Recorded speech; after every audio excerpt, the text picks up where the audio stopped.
ओम आप्यायन्तु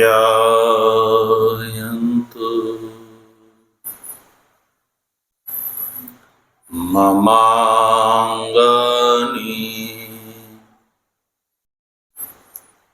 वाक् प्राणश्चक्षुः श्रोत्रमथो बलमिन्द्रियाणि च सर्वाणि सर्वं ब्रह्मोपनिषदम् माहं ब्रह्मा निराकुर्याम् मा ब्रह्मा निराकरोद निराकरणमस्त्व निराकरणं मेस्तु तदात्मनि निरते य उपनिषत्सु धर्मा ते मयि सन्तु ते मयि सन्तु। ॐ शान्तिः शान्तिः शान्तिः। शङ्करं शङ्कराचार्यं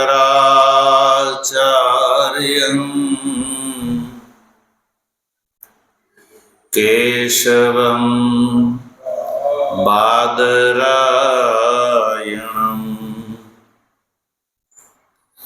सूत्रभाष्य कृतौ वन्दे भगवन्तौ पुनः पुनः। ईश्वरो गुरुरात्मेति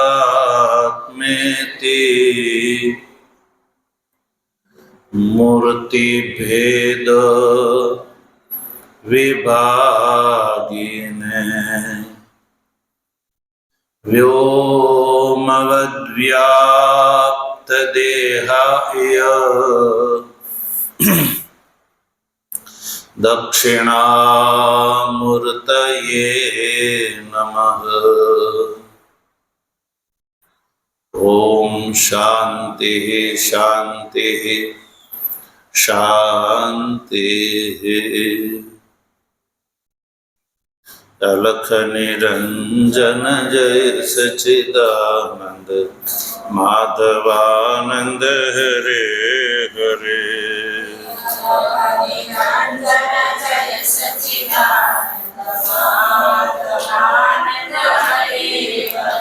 हे अलख निरंजन जय सच्चिदानंद माधवानंद हरे हरे।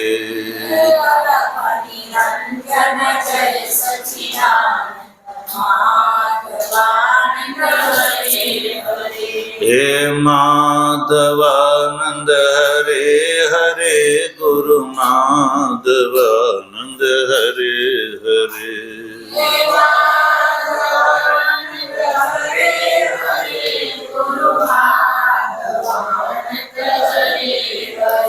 हे सब घट व्यापक जय सच्चिदानंद माधवानंद हरे हरे।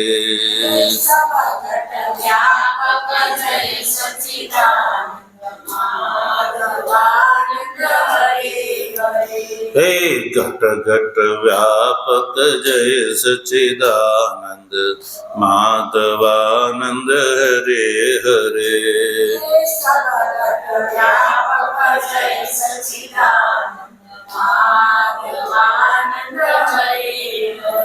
सद्गुरुदेवने तत्व जिज्ञासु सज्जनों, भगवत प्रेरणा थी સામવેદની છાંદોગ્ય ઉપનિષદના 5મા અધ્યાયના 3ય ખંડથી લઈને 10મ ખંડ પર્યંત ઉપલબ્ધ પંચાગ્નિ વિદ્યા પ્રકરણનો વિચાર આપણે કરી રહ્યા છીએ. આ વિચાર ક્રમમાં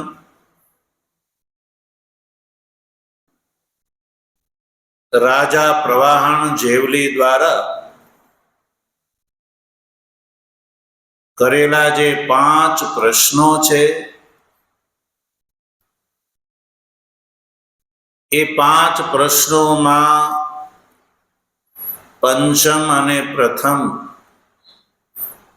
આ 2 પ્રશ્નોનો ઉત્તર દીધા પછી પુનરાવૃત્તિ સંબંધી જે બીજો પ્રશ્ન છે એના ઉત્તરની ચર્ચા ચાલી રહી છે.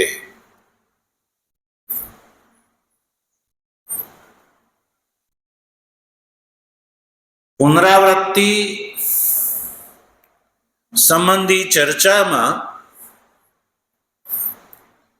વાત ચાલી રહી છે કે ચંદ્રમંડળથી જ્યારે અનુશયનું અવરોહણ થાય છે, અવરોહણ એટલે ખબર પડે પાછો આવે છે, ત્યારે એ સવિજ્ઞાન છે કે અવિજ્ઞાન છે એ ચર્ચા છે.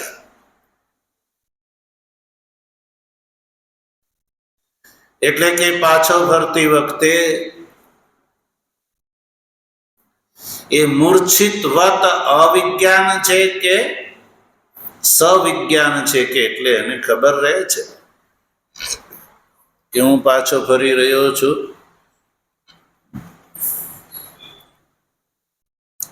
તો ભાષ્યકારે સ્પષ્ટ કર્યું કે સ્વર્ગમાં આરોહણ કરતી વખતે તો એ સવિજ્ઞાન રહે છે. જ્યારે શરીર છોડીને ધૂમ માર્ગથી ચંદ્રમંડળ તરફ આરોહણ કરે છે ત્યારે એ સવિજ્ઞાન છે. ચંદ્રમંડળમાં અગ્નિહોત્રાદિ ઇષ્ટાદિ કર્મના ફળનો ભોગ થયા પછી જ્યારે ત્યાંથી તેની પુનરાવૃત્તિ થાય છે ત્યારે એ મૂર્છિતવત રહે છે. કેવો રહે છે? મૂર્છિતવત. એટલે એને એ વખતે કોઈ બોધ હોતો નથી. તો ભાષ્યકાર કહે છે કે જ્યારે આરોહણ કરે છે એટલે કે સ્વર્ગ ચંદ્રમંડળમાં જાય છે ત્યારે એ સવિજ્ઞાન હોય છે.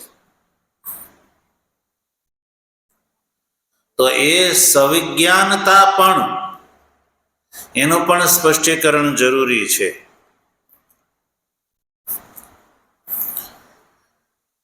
આરોહણ કરતી વખતે એટલે કે ધ્રુમાદિ માર્ગથી ગમન કરતી વખતે સવિજ્ઞાનતા ક્યાં સુધી રહે છે? તો કહ્યું કે જ્યારે આ શરીર છૂટવાનું હોય છે, મનુષ્ય શરીર છૂટવાનું હોય છે, તો શરીર છૂટતી વખતે શું થાય છે? સૌથી પહેલા કયું? વાંગ મનસી સંપદ્યતે. અને વાગથી અભિપ્રાય છે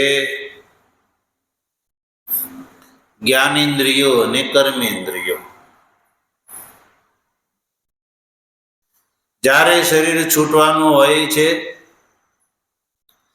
ત્યારે આ જે જ્ઞાનેન્દ્રિયો છે અને જે કર્મેન્દ્રિયો છે એ પોતપોતાના સ્થાનથી ઉખડવા લાગે છે.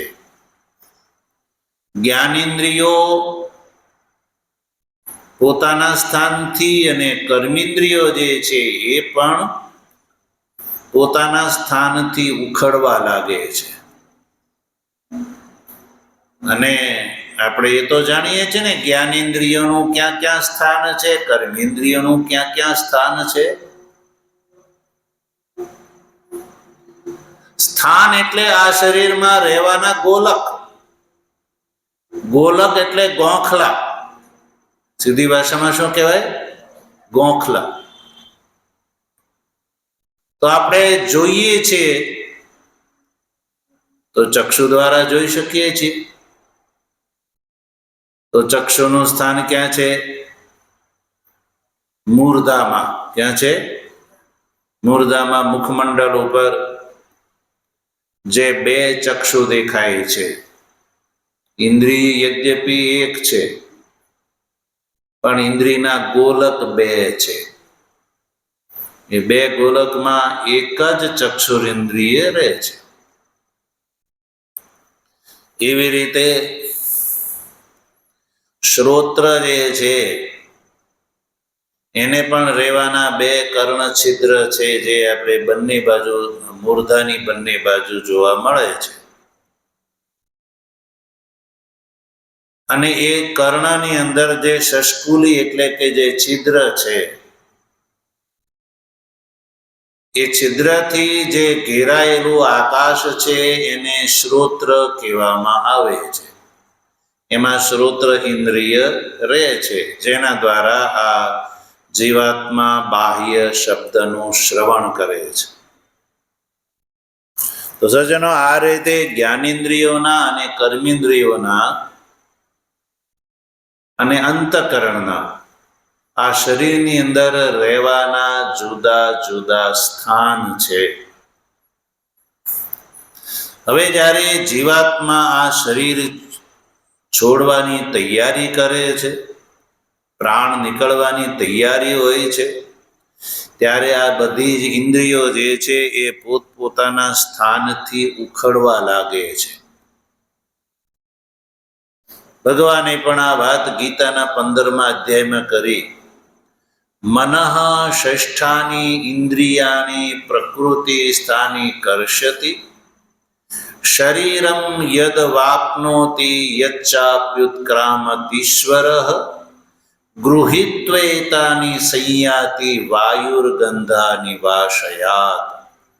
શ્રોત્રમ ચક્ષુઃ સ્પર્શનમ ચ રસનમ ઘ્રાણમેવ ચ અધિષ્ઠાય મનશ્ચાયમ વિષયાનુપસેવતે. આ શ્લોકોમાં ભગવાન શ્રી કૃષ્ણએ જીવાત્મા આ શરીર છોડીને ગમન કરે છે એ વખતની વાત કરી છે કે બધી ઇન્દ્રિયો પોતપોતાના સ્થાનથી ઉખડવા લાગે છે. એટલે જીવાત્માની સાથે ઇન્દ્રિયો જાય છે, જ્ઞાનેન્દ્રિયો, કર્મેન્દ્રિયો, પ્રાણ, અંતઃકરણ, આ બધું જીવાત્માની સાથે ગમન કરે છે. જેમ આપણે કંઈક જઈએ યાત્રામાં તો ઘરેથી આવશ્યક સામાન લઈ જઈએ, પછી જ્યારે પાછું આવવાનું હોય છે ત્યારે પણ એ પાછો સામાન જે છે એ આપણે સમેટવા લાગીએ છે કે નહીં? સમેટીને પાછો થેલો ભરી દઈએ કે હવે પાછું જવાનું છે. એ રીતે સજ્જનો, આ જે જીવાત્મા છે એ આ શરીરથી જ્યારે ઉત્ક્રમણ કરવાનો હોય છે ત્યારે બધા કર્ણોને એ ઉપસંહરિત કરે છે. અને કર્ણોને, ઇન્દ્રિયોને ઉપસંહરિત કરીને હૃદયે અવસ્થાનમ, એ ક્યાં આવે છે? હૃદયની અંદર. હૃદયથી અભિપ્રાય માંસ ખંડ નહીં હો, કે આપણી છાતીના એક સાઈડમાં જે માંસ ખંડ જે છે એ અભિપ્રાય નથી. હૃદયનું સ્થાન આપણે ત્યાં છાતીના મધ્ય ભાગમાં માનવામાં આવે છે. માંસખંડ ભલે ગમે ત્યાં હોય, બુદ્ધિ ભલે ગમે ત્યાં હોય શરીરમાં, પણ હૃદય અને બુદ્ધિનું સ્થાન સજ્જનો છાતીના મધ્ય ભાગમાં, જ્યાં આપણે હું બોલીએ અને આપણો હાથ જ્યાં જાય છે ને, હું બોલીએ અને હાથ ક્યાં જાય?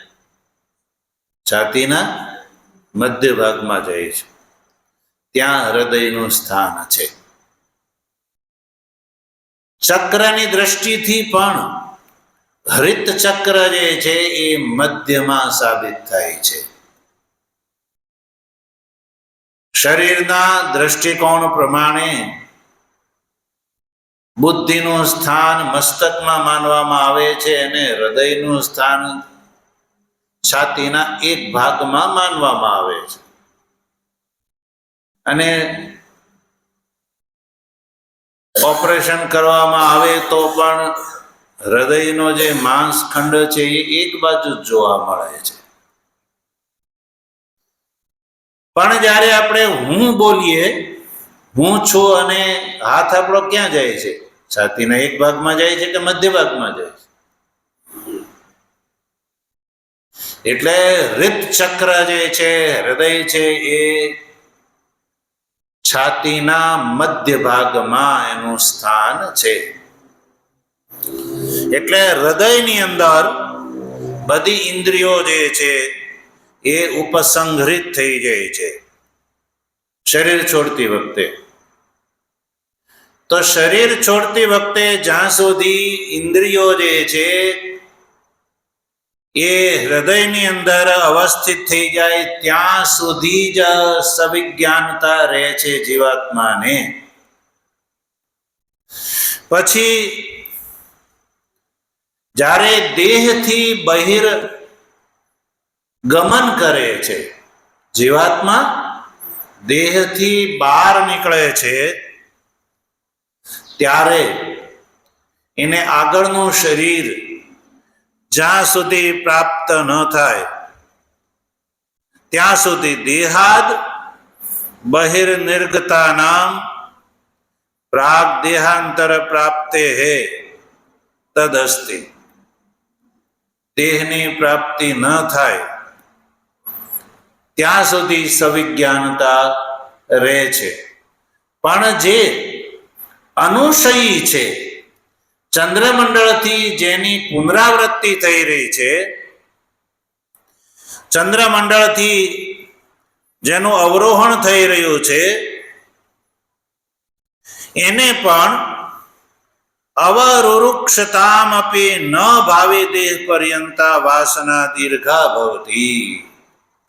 ચંદ્રમંડળથી જેનું અવરોહણ થયું છે એને આગળનું શરીર સજ્જનો જ્યાં સુધી પ્રાપ્ત ન થાય ત્યાં સુધી એ મૂર્છિતવત એની સ્થિતિ રહે છે, સવિજ્ઞાન સ્થિતિ નથી રહેતી.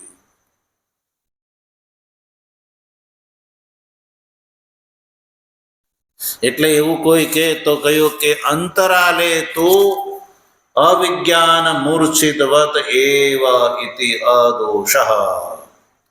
એટલે ચંદ્રમંડળથી અવરોહણ થાય છે, આકાશને પ્રાપ્ત થાય છે, વાયુક્રમથી વરસે છે, તિલમાશાદીના રૂપમાં એ ઉત્પન્ન થઈ જાય છે, પિતાના શરીરની અંદર રેતના રૂપમાં અન્નના માધ્યમથી દાખલ થઈ અને રેત રૂપ ધારણ કરે છે, રેત રૂપથી માતૃ શરીરની અંદર પ્રવેશ થાય છે, ત્યાં સુધી એ જીવાત્મા મૂર્છિતવત હોય છે. એ વખતે એને કોઈ કષ્ટનો અનુભવ થતો નથી.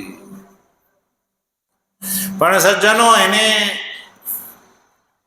રેતસિક દેહનો સંબંધ થાય એ વચ્ચેનો જે કાળ છે એ બહુ દીર્ઘ હોય છે, તરત થતો નથી. યુગો યુગો ચાલ્યા જાય છે, વર્ષો નહીં પણ યુગો યુગો. એટલે ભાષ્યકારે સ્પષ્ટ કર્યું એતે અદોષ, એટલે જે પ્રશ્ન હતો એ કોઈ પ્રશ્ન અહીંયા કોઈ દોષ આવતો નથી. એટલે મૂર્છિતવત હોય છે એ વાત સ્પષ્ટ થઈ ગઈ. ચંદ્રમંડળથી જેનું આરોહણ થાય, અવરોહણ થાય છે, અને એ અવરોહણથી લઈને નવું જે પોતાના કર્મના ફળ સ્વરૂપે શરીર, મનુષ્યાદી શરીર પ્રાપ્ત ન થાય ત્યાં સુધી એની જે યાત્રા છે એ મૂર્છિત સમાન છે. હવે અહીં એક ભાષ્યકાર બીજી એક શંકા જે છે એ શંકાને પણ દૂર કરે છે, અને એ શંકા છે સાંખ્યોની શંકા છે. કોની છે? સાંખ્ય મતની શંકા છે. સાંખ્ય મત શું માને છે? એ કહે છે કે વૈદિક જે કર્મ છે, યાગાદી વૈદિક જે કર્મ છે એ હિંસાથી યુક્ત માનવામાં આવે છે. હિંસાથી યુક્ત છે વૈદિક કર્મ. હિંસાથી યુક્ત હોવાથી એ હિંસા વાળો જે ભાગ છે વૈદિક કર્મોમાં, જે હિંસા વાળો હિસ્સો છે એ હિસ્સાના ફળ સ્વરૂપે અવરોહણ કરતી વખતે જે અનુશયી જીવ છે એને એ વખતે એ હિંસા કર્મના ફળ સ્વરૂપે દુઃખાનુભવ થાય છે, અને એ વખતે સભાન છે એવું માની લો ને.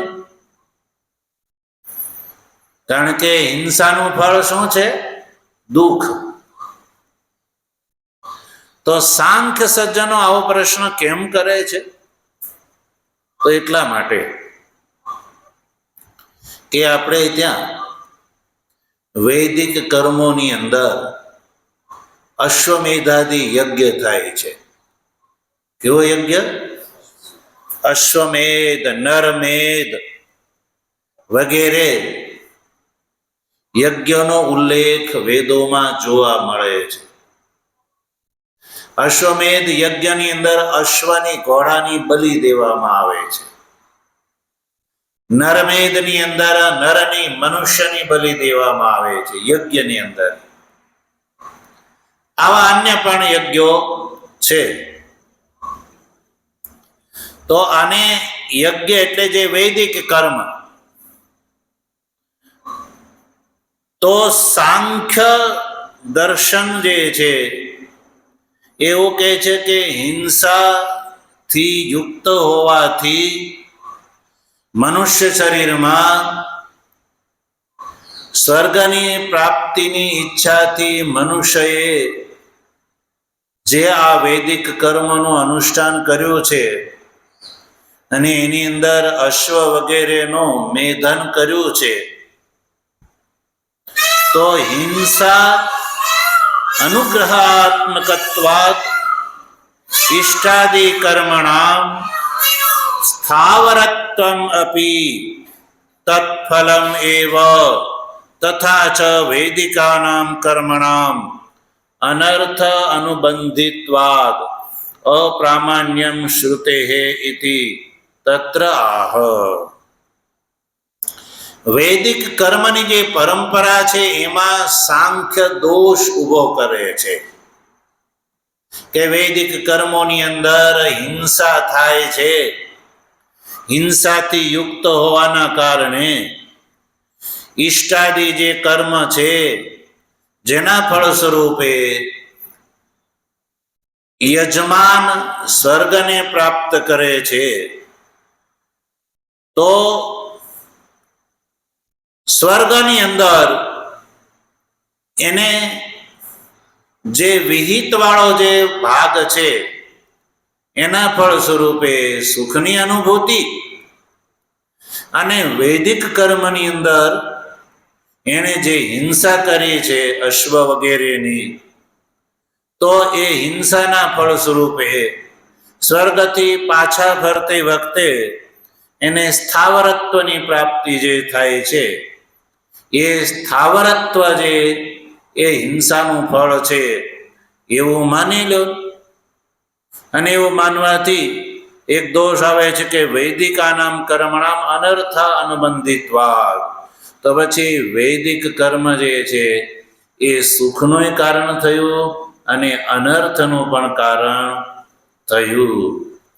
એટલે યજમાને યાગાદિ કર્મ કર્યા છે, એમાં અશ્વમેધ યાગાદિનું અનુષ્ઠાન કર્યું છે, તો યાગનું ફળ ચંદ્રમંડળની અંદર એને ભોગ્યું. અને અશ્વની હિંસા કરી, એ હિંસાનું ફળ એણે અવરોહણ કરતી વખતે સ્થાવર યોનિના માધ્યમથી એણે ભોગ્યું એવું માની લો ને. કોણ કહે છે? સાંખ્ય પૂર્વ પક્ષ છે. એટલે અવરોહણ કરતી વખતે સ્થાવરત્વની જે પ્રાપ્તિ છે એ હિંસાનું ફળ છે. તો હિંસાના ફળ સ્વરૂપે અનુષય જેવી દુઃખ ભોગવે છે, અને યાગના ફળ સ્વરૂપે ચંદ્રમંડળની અંદર સુખ ભોગવે છે. એવું માની લેવું જોઈએ. અને એવું માનવાથી જે શ્રુતિ છે એની અંદર અપ્રામાણ્ય દોષ આવે છે. તો સજ્જનો, આ સાંખ્યની આ જે વાત છે, પ્રશ્ન છે, શંકા છે, એને ધ્યાનમાં રાખીને ભગવાન ભાષ્યકાર આ વાતનું સમાધાન કરે છે. સમાધાન કરતા શું કહે છે? ન ચ વૈદિકાનામ કર્મણામ હિંસા યુક્તત્વેન ઉભય હેતુત્વમ શક્યમ અનુમાતુમ હિંસાયાઃ શાસ્ત્રચોદિતત્વાत् અહિંસન સર્વભૂતાની અન્યત્ર તીર્થેભ્યઃ ઇતિ શ્રુતેઃ શાસ્ત્રચોદિતત્તાયા હિંસાયા ન અધર્મ હેતુત્વમ અભ્યુપગમ્યતે. જો આ પ્રશ્ન જે છે ને એ વૈદિક ધર્મની પ્રત્યે થતો હોય છે, જે અવૈદિક ધર્માવલંબી છે એ વૈદિક સનાતન ધર્મ ઉપર અનાદિકાળથી આ પ્રશ્ન ઉઠાવતા હોય છે કે વૈદિક જે કર્મો છે, યાગાદિ છે, એની અંદર હિંસા થાય છે. એટલે આજથી લગભગ 2500 વર્ષ પૂર્વે આ વાતથી અસહમત થઈને, વેદોની આ વાતથી અસહમત થઈને મહાવીર અને બૌદ્ધે વેદના આ દ્રષ્ટિકોણને સમજ્યા વગર, વેદના અભિપ્રાયને સમજ્યા વગર વૈદિક ધર્મનો જે છે એણે આ હિંસાના પ્રશ્ન એ વૈદિક ધર્મનો ત્યાગ કરી દીધો. અને એણે કહ્યું કે ભાઈ અમે તો અહિંસા પ્રધાન છીએ, અમે હિંસામાં માનતા નથી. એટલે વૈદિક ધર્મ ઉપર એણે આ દોષારોપણ ઊભું કર્યું. એટલે આજે આપણે પણ જોઈ શકીએ છીએ કે જૈન વગેરે છે એ પોતાને અહિંસક માને છે. શું માને છે? અહિંસક માને છે કે અમે હિંસા કરતા નથી. અને હિંસાથી બચવા માટે એ શૌચાચારનો પણ પરિત્યાગ કરી દે છે. શૌચાચાર એટલે કે સ્નાનાદિ જે છે એનો પણ પરિત્યાગ કરી દે છે. અને મુખ ઉપર જે છે એ વસ્ત્રથી આવૃત કરી દે છે કે શ્વાસ ઉચ્છ્વાસ વખતે હિંસા ન થાય. પણ સજ્જનો, આ જે વાત છે કે જે વૈદિક ધર્મનો પરિત્યાગ કરી અને જે એ માત્ર અહિંસાને ધ્યાનમાં રાખીને આ જે મનુષ્ય જે જીવન છે સજ્જનો, એમાં જે 5 પ્રકારના જે પાપ થાય છે એનાથી એ કોઈ બચી શકતા નથી. 5 પ્રકારના પાપ, 5 પ્રકારની હિંસાથી તો એ પણ બચી નથી શકતા. કઈ 5 પ્રકારની હિંસા? કંડની, પેશણી, ચુલ્લી, ઉદકુંભી અને માર્જની. સજ્જનો, તો ભોજન કરે છે કે નહીં એ લોકો? ભોજન, તો ભોજનમાં શાક સબ્જી ખાતા હશે કે નહીં ખાતા હોય? શાક સબ્જી, તો શાક સબ્જી સુધાર્યા વગર બનશે? તો પછી શાક સબ્જી બનાવતી વખતે આદુ અદરક વગેરે જે છે એને પીસ્યા વગર અંદર નાખશે કે આખે આખું વાપરશે? પીસવું તો પડશે ને, શાક સુધારવું તો પડશે ને, કંડન અને પેષણ બેવું કરવું પડશે ને. તો ભોજન બનાવતી વખતે ચૂલો સળગાવવો પડશે કે નહીં? કે એમણમ થઈ જશે? તો ચૂલો પણ સળગાવવો પડશે. અચ્છા, ભોજન બનાવતી વખતે જળનો પ્રયોગ કરવો પડશે કે નહીં કરવો પડે? તો એ માટે જળનો સંગ્રહ કરવો પડશે કે જ્યારે જોઈએ ત્યારે કૂવામાંથી ઉલેચવામાં આવશે? સંગ્રહ કરવો પડે માટલામાં વગેરેમાં. તો સંગ્રહ કરતી વખતે હિંસા થવાની. પછી જે જગ્યાએ ભોજન બનાવવો છે એ જગ્યાને માર્જિત કરવી પડશે કે નહીં કરવી પડે? કે દૂષિત જગ્યાએ ભોજન બનાવશે, તેનું માર્જન પણ કરવું પડશે, એની સફાઈ પણ કરવી પડશે. તો આ જે 5 જે કાર્ય છે એ તો અનિવાર્ય છે, અને ભોજન વગર આ જીવન ચાલવાનું નથી. તો આ 5 પ્રકારના જે દોષો છે એ તો જે પોતાને અહિંસક માને છે એની ત્યાં પણ થવાના છે, વૈદિકને ત્યાં પણ થવાના છે, અને અવૈદિકને ત્યાં પણ થવાના છે. સજ્જનો, તો એ 5 પ્રકારના દોષોની નિવૃત્તિનો ઉપાય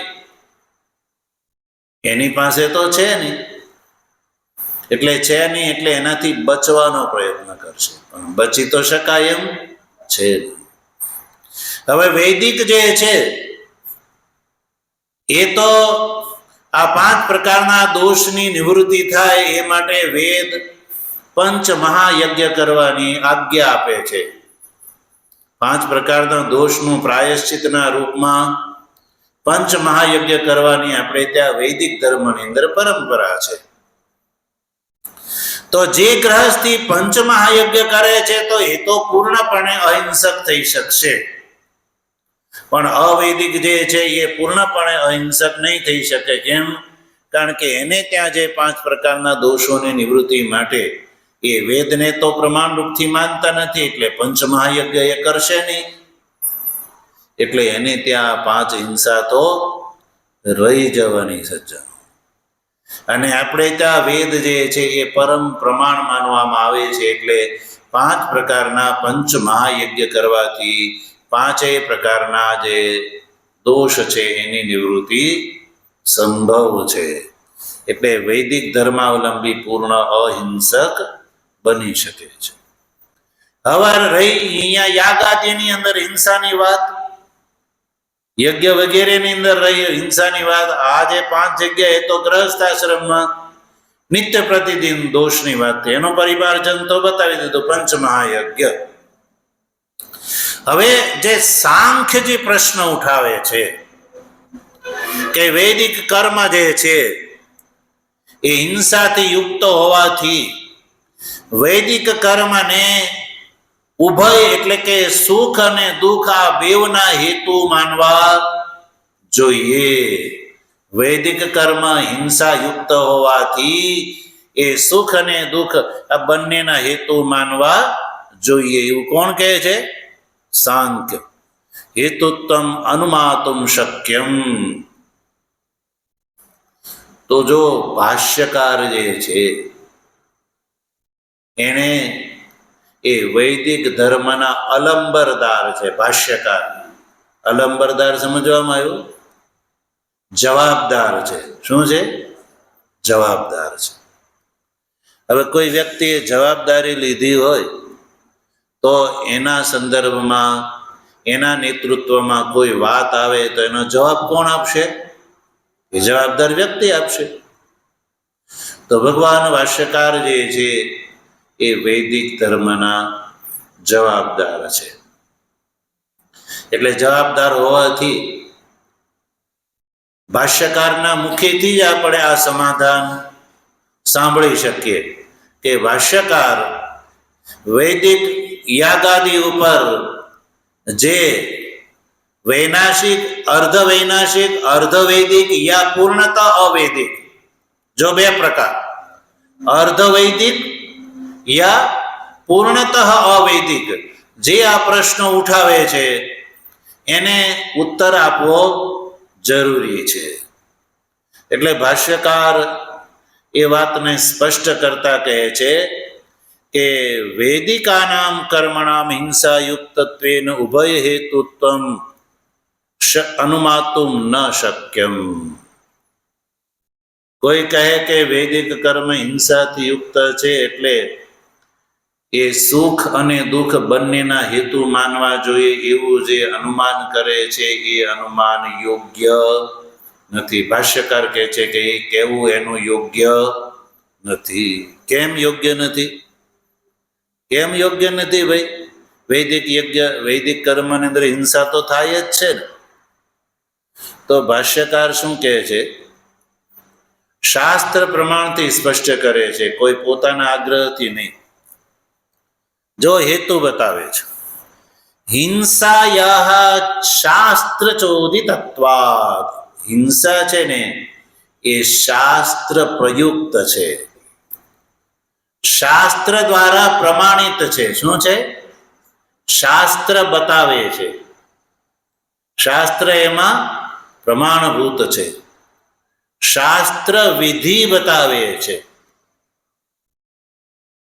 એટલે કોને હિંસા કહેવામાં આવે, કોને અહિંસા કહેવામાં આવે, સજ્જનો એનો નિર્ણય મનુષ્યને આધીન નથી.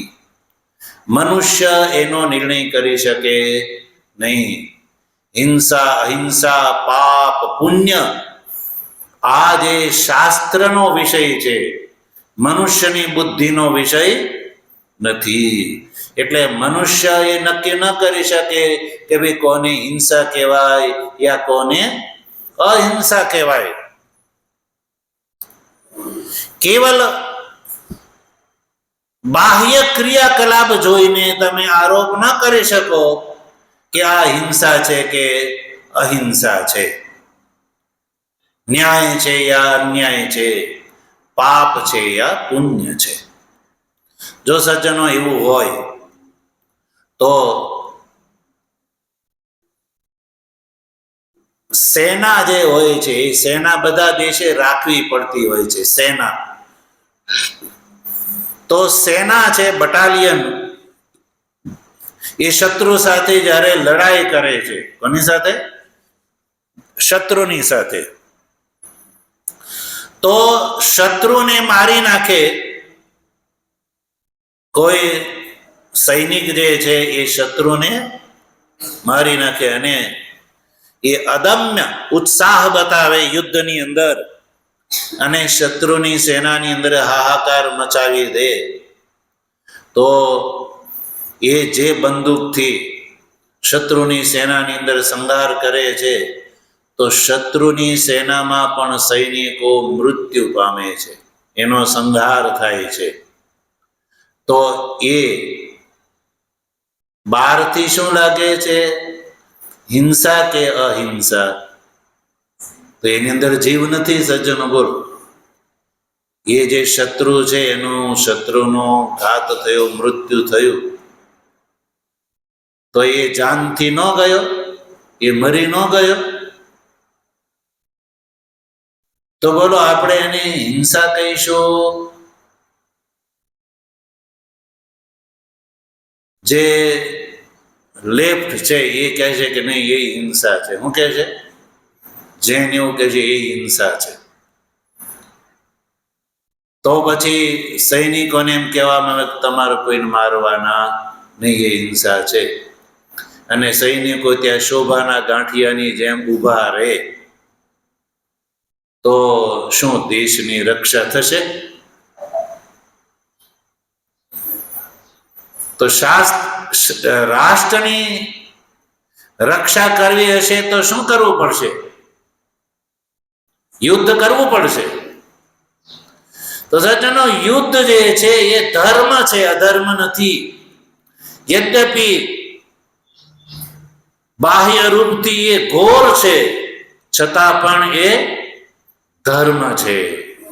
અને યુદ્ધ ન તમે કહો કે ના હું તો લડું નહીં, તો ભાઈ તું નહીં લડ તો સામાવાળો તને મારી નાખશે. જેમ કહ્યું કે અર્જુને કહ્યું કે ભગવાન ન યોત્સેતિ ગોવિંદમ ઉક્ત્વા તુષ્ણીમ બભુવ, કે ભગવાન મારે યુદ્ધ કરવું નથી. તો ભગવાન શ્રી કૃષ્ણે કહ્યું કે હે અર્જુન, જો તું યુદ્ધ નહીં કર, તું આ દુર્યોધનાદિની સાથે યુદ્ધ નહીં કર, તો પછી રાજ્ય કોની પાસે રહેશે? દુર્યોધનની પાસે રહેશે. તો હવે જો વિચાર કરતું, જો રાજ્ય દુર્યોધનની સાથે રહેશે અને તો યુદ્ધ નહીં કર અને હાથ ઉપર હાથ દઈને બેસી રહીશ, તો જે વ્યક્તિએ પોતાના કાકાના દીકરા ભાઈની પત્નીને ભરી સભામાં, કે જ્યાં ભીષ્મ દ્રોણાદિ બેઠેલા છે જે સભામાં, એવી સભામાં એની કાકાના દીકરાના ભાઈની પત્નીને વસ્ત્રહીન કરવા માટે જે પ્રવૃત્ત છે, આવા દુષ્ટના હાથમાં જો રાજ્ય રહેશે તો શું ધર્મની રક્ષા થશે? એટલે અર્જુન, યુદ્ધને ટાળવાનો પ્રયત્ન તો મેં પહેલા જેટલો થઈ શકે એટલો કરી જ દીધો છે, પણ જ્યારે કૂટનીતિથી યુદ્ધ ન ટળ્યું ત્યારે યુદ્ધ જે છે ને એ છેલ્લો ઉપાય હોય છે. શું હોય છે? છેલ્લો ઉપાય હોય છે. અને એ ઉપાય ભગવાન શ્રી કૃષ્ણ કૂટનીતિક પ્રયાસ કરી ચૂક્યા હતા, પણ એ પણ જ્યારે સફળ ન થયો ત્યારે પછી ભગવાન શ્રી કૃષ્ણે કહ્યું કે પાર્થને કહો ચડાવે બાણ, હવે તો યુદ્ધ હે જ કલ્યાણ. તો પછી યુદ્ધની અંદર તો હિંસા થાય, તો એ હિંસા માનવામાં આવતી નથી સજ્જન. એટલે એક શ્રુતિ વાક્ય ભગવાન ભાષ્યકાર અહીંયા પ્રસ્તુત કરે છે, જો કે વૈદિક યજ્ઞની અંદર પણ જે હિંસા એ હિંસા માનવામાં આવતી નથી. જેમ શત્રુનો સંહાર જે છે એની હિંસા માનવામાં આવતી નથી, બલકે સરકાર એને પુરસ્કાર પ્રદાન કરે છે કે આને વધારે ને વધારે યુદ્ધમાં ભયંકર યુદ્ધ કર્યું અને સારો દેખાવ કર્યો, એટલે એ પુરસ્કારનો ભાગી થાય છે. દેશમાં એનું સન્માન વધી જાય છે, એ સૈનિકનું સન્માન વધી જાય છે. તો એ હિંસા નથી. તમે કહો કે લોહી તો એને નીકળ્યું, એને બૈરી છોકરા રખડી પડ્યા, તો પણ એ શત્રુ છે, મિત્ર નથી. પણ મિત્રને મારે તો એનો એ સૈનિક, એની બટાલિયનના જ મિત્રને, સૈનિકને, ભારતના સૈનિકને મારી નાખે તો એની હિંસાને હિંસા ગણવામાં આવે, અન્યથા એ હિંસા ન ગણાય. તો સજ્જનો, આ જે હિંસા પાપ પુણ્યની ભેદ રેખા એટલી બધી સજ્જનો પાતળી હોય છે કે સામાન્ય મનુષ્ય સમજ્યા વગર એ કાર્યને હિંસા માની લે છે. એમ વૈદિક કર્મ જે છે એને હિંસા પ્રયુક્ત માની લેવામાં આવે છે. જે અર્ધ વૈદિક છે એ અને પૂર્ણ અવૈદિક છે એને હિંસા માને છે. પણ શાસ્ત્રના પરિપ્રેક્ષ્યમાં એ હિંસા નથી. એટલે ભાષ્યકાર કહે છે કે શ્રુતિ પ્રસ્તુત કરીને કહે છે કે તીર્થેભ્ય અન્યત્ર સર્વભૂતાની અહિંસન. કયો કે તીર્થેભ્ય અન્યત્ર, શાસ્ત્ર દ્વારા પ્રતિપાદિત હોવાથી શાસ્ત્રની આજ્ઞાથી વિરુદ્ધ પ્રાણીઓની હિંસા કરવી એને વેદમાં હિંસા માનવામાં આવે છે. પણ યાગાદિની અંદર જે પ્રયુક્ત છે એ હિંસા નથી. પણ શાસ્ત્ર જે કીધું છે એનાથી વિરુદ્ધ કોઈ હિંસા કરે કોઈ પ્રાણીની તો એ હિંસા માનવામાં આવે છે. એટલે એ હિંસા દોષનું કારણ છે સજ્જનો. પણ વૈદિક કર્મોની અંદર જે હિંસા એ હિંસા નથી. ઇતિ શ્રુતે, શ્રુતિ દ્વારા જે છે એ પ્રયુક્ત છે. એટલે વૈદિકી જે હિંસા ન અધર્મ હેતુત્વમ અભ્યુપગમ્યતે, એટલે વૈદિક ધર્માવલંબી છે અને વેદના જે આચાર્યો છે એ વેદની જે વૈદિક કર્મોની અંદર જે થતી હિંસા એ અધર્મનો હેતુ માનવામાં આવતી નથી. એટલે વૈદિક કર્મોની અંદર હિંસાના ફળ સ્વરૂપે ચંદ્રમંડળની ઉપર ગયેલો જે ઈષ્ટાધિકારી છે એનું જ્યારે અવરોહણ થાય છે ત્યારે સ્વર્ગમાં કર્મના ફળનો ભોગ અને અવરોહણ કરતી વખતે વૈદિક કર્મની અંદર રહેલી હિંસાના ફળ સ્વરૂપે અવરોહણ કરતી વખતે આગળ રેતસિક શરીરની પ્રાપ્તિ ન થાય એ વચ્ચેની અવસ્થામાં એને સવિજ્ઞાન માનવામાં આવે અને એ વખતે એને હિંસાનું ફળ મળે છે એ માનવામાં આવે. એ પૂર્વ પક્ષની વાત બિલકુલ અયોગ્ય છે. સમજાણું કે નહીં? બોલ. એટલે ભાષ્યકારે સ્પષ્ટ કરી દીધું કે અવરોહણ કરતી વખતે જે જીવાત્મા છે એ મૂર્છિતવત હોય છે. એટલે એને કોઈ એ વખતે કષ્ટનો અનુભવ થતો નથી. બીજી વાત એ છે અભ્યુપગતેપી અધર્મ હેતુત્વે મંત્રે વિષાદિવત તદ અપનય ઉપપત્તે ન દુઃખ કાર્ય આરંભકત્વ ઉપપત્તિ વેદિકાનામ કર્મણામ. સજ્જનો, ભાષ્યકાર હવે બીજા પ્રકારથી ઉત્તર દે છે કે વૈદિક કર્મની અંદર જે હિંસા છે એ હિંસા શાસ્ત્ર દ્વારા વિહિત હોવાથી એ હિંસા નથી. એ શાસ્ત્ર પ્રમાણથી આ ઉત્તર આપ્યો કે શાસ્ત્ર દ્વારા વિહિત હોવાથી વૈદિક હિંસા એ અધર્મનું કારણ નથી. એ ઉત્તર આપ્યો. હવે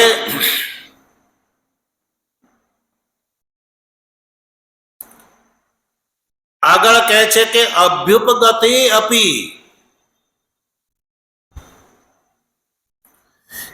એને હિંસા માનવામાં આવે માનો અને અધર્મ હેતુત્વે એ હિંસા અધર્મનું કારણ છે એવું માનો કે માની લેવામાં આવે તો પણ મંત્રે વિષાદિવત તદ અપનય ઉપપત્તે, તો પણ જેવી રીતે સજ્જનો મંત્રથી જેમ વિષના પ્રભાવની નિવૃત્તિ થાય છે. શેનાથી? મંત્રથી. મંત્ર દ્વારા સજ્જનો જેમ વિષના પ્રભાવની, વિષ જે છે એ મરણ વગેરેનું કારણ છે. પણ જો મંત્રનો પ્રયોગ કરવામાં આવે તો એ વિષની અંદર જે મારકત્વ દોષ છે એને દૂર કરી શકાય છે. મંત્રની અંદર એ સામર્થ્ય હોય છે. મંત્ર હે વિષાદિવત. સજ્જનો, એવી રીતે મંત્ર પ્રયુક્ત જો વિષ ભક્ષણ કરવામાં આવે ને તો પણ એ વિષની અંદર જે દોષ છે એ મંત્ર દ્વારા દૂર થઈ જાય છે.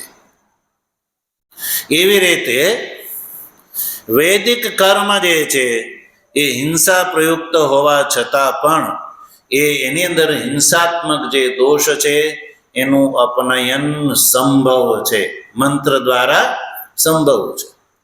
એટલે દુઃખ કાર્ય આરંભકત્વ ઉપપત્તિ ન વૈદિકાનામ કર્મણામ મંત્રેણ ઇવ વિષભક્ષણસ્ય. વિષભક્ષણ જે છે એ પણ સજ્જનો બધાને માટે નહીં, પણ વિશેષ વ્યક્તિને માટે પુષ્ટિનું કારણ બની જાય છે. જેમ કે સમજો કે કોઈને વિષેલો જીવ કરડ્યો હોય, સાપ વગેરે, તો એ સાપના વિષને દૂર કરવામાં માટે એને વિષનું જ ઇન્જેક્શન મારવામાં આવે છે. દવાખાનામાં જાઓ તો એ સાપના વિષમાંથી જ વિષનું મારણ તૈયાર કરવામાં આવે છે. તો એ વિષ દ્વારા વિષને મારવામાં આવે છે. એવી જ રીતે સજ્જનો વૈદિક જે હિંસા છે એને અધર્મનો હેતુ કદાચ માની પણ લેવામાં આવે તો પણ એની અંદર રહેલો જે દોષ છે એ મંત્ર દ્વારા દૂર કરી શકાય છે. એટલે વૈદિક કર્મો જે છે એ અધર્મના દુઃખના કારણ નથી. એ વાત સ્પષ્ટ કરી દીધી ભાષ્યકારે. અને ટોટલ વાત એ સાબિત થઈ કે સ્વર્ગથી ચંદ્રમંડળથી જેનું અવરોહણ થાય છે સજ્જનો, એ અવરોહણ થાય છે તો એ અવરોહી જે જીવ છે, અનુષયી જે જીવ છે, એને આગળનું નવું શરીર ન મળે ત્યાં સુધીની એનો જે પ્રવાસ છે એ પ્રવાસમાં એ બેહોશ રહે છે, મૂર્છિત રહે છે. એટલે એને કોઈ દુઃખનો અનુભવ થતો નથી. એને નવું શરીર પ્રાપ્ત થાય પછી જ એ નવું શરીર એના કર્મના ફળ સ્વરૂપ એને પ્રાપ્ત થાય છે. તો સજ્જનો, આ રીતે પુનરાવૃત્તિ જે જીવને થાય છે એ પુનરાવૃત્તિ સંબંધી ચર્ચા કરી. હવે જીવની પુનરાવૃત્તિ થાય છે અને પુનરાવૃત્તિના ફળ સ્વરૂપે જ્યારે એ માતૃ શરીરની અંદર પ્રવેશ કરે છે તો પછી એનું નવું શરીર જે છે ને સજ્જનો, એ કેવું મળે છે, એ શેના આધારે મળે છે, એ વાત સજ્જનો આગળની 7મી કંડિકાની અંદર ભગવતી શ્રુતિ બતાવે છે. ભગવાનની કૃપા હશે તો આ જે 7મી કંડિકા છે એનો આપણે આગળ વિચાર કરીશું. અહીંયા 6ઠી કંડિકાનું ભાષ્ય સહિત આપણે વિચાર પૂર્ણ કર્યો. 7મી કંડિકાની અંદર જે ભાષ્યકાર કહે છે એનો વિચાર આપણે આગળ કરીશું. ઓમ આપ્યાયન્તુ મમાંગાની વાક્ પ્રાણશ્ચક્ષુઃ શ્રોત્રમથો બલમિન્દ્રિયાણિ ચ સર્વાણિ સર્વં બ્રહ્મોપનિષદં માહં બ્રહ્મા નિરાકુર્યા મા બ્રહ્મા નિરાકરોદ નિરાકરણમસ્ત્વ નિરાકરણં મેસ્તુ તદાત્મનિ નિરતે ય ઉપનિષત્સુ ધર્મા સ્તે મયિ સંતુ. ઓમ શાંતિ શાંતિ શાંતિ. શંકરં શંકરાચાર્યં કેશવં બાદરાયણં સૂત્રભાષ્ય કૃતૌ વંદે ભગવन्तौ પુનઃ પુનઃ. ઈશ્વરો ગુરુરાત્મેતિ મૂર્તિભેદ વિભાગિને व्योमवद्व्याप्तदेहाय दक्षिणामूर्तये नमः। ॐ शान्तिः शान्तिः शान्तिः।